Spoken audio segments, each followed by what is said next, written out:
Assalamu alaikum wa rahmatullahi wa barakatuh. This is Najwa Husseini with Azadi News. The role of the international community on the Rohingya genocide and the ICJ.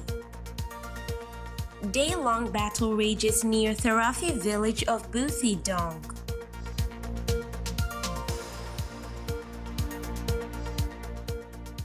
When it comes to Burma and the plight of its Rohingya people in particular, the international community has consistently failed to adequately respond when faced with serious risks or even the actual commission of mass atrocities. The words prevention and never again ring hollow when the world's most powerful, including the United Nations Security Council, did little as a genocide against the Rohingya was unfolding in Burma's Arakan state.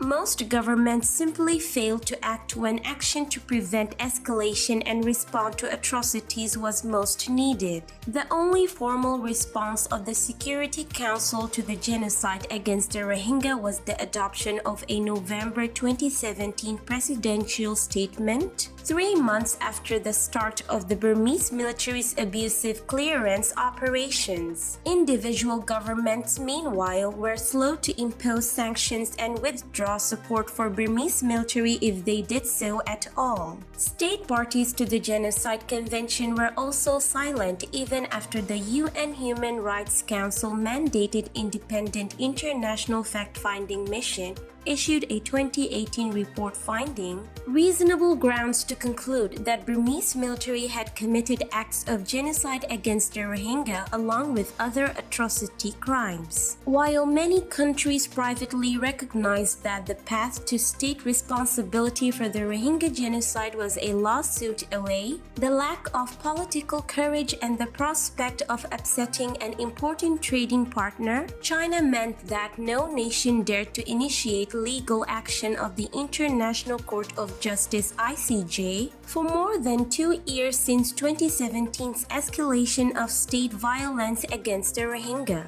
Ultimately, it was the smallest country in mainland Africa, Gambia, that filed a case at the ICJ in November 2019. Gambia accused Burma of violating the Genocide Convention and requested the court to issue provisional measures in order to protect against further irreparable harm to the rights of the Rohingya group in its application. 2 months later, the ICJ ordered Myanmar to prevent genocidal acts generally, to specifically ensure military and police forces do not commit genocidal acts, to preserve all evidence of genocidal acts and to report back to the court on compliance with these measures. Fighting broke out between the Burmese army and the Arakan Army AA near Tharapi village in Buthidaung at around 9 a.m. on Monday and continued late into the evening. An elder from Tharapi village said they were fighting in the valley near the village. From 9 a.m. I could hear them shooting. It went on until this evening. We could hear the sound of heavy artillery fire, he said at 6 p.m. yesterday. There are about 100 houses in Tharapi village with a population made up of Rakhine Khmer Emro ethnic groups. Light Infantry Battalion 552 was not far away to the west of the village, he said. Currently, villagers are still in the village, but everyone had gathered together in the monastery.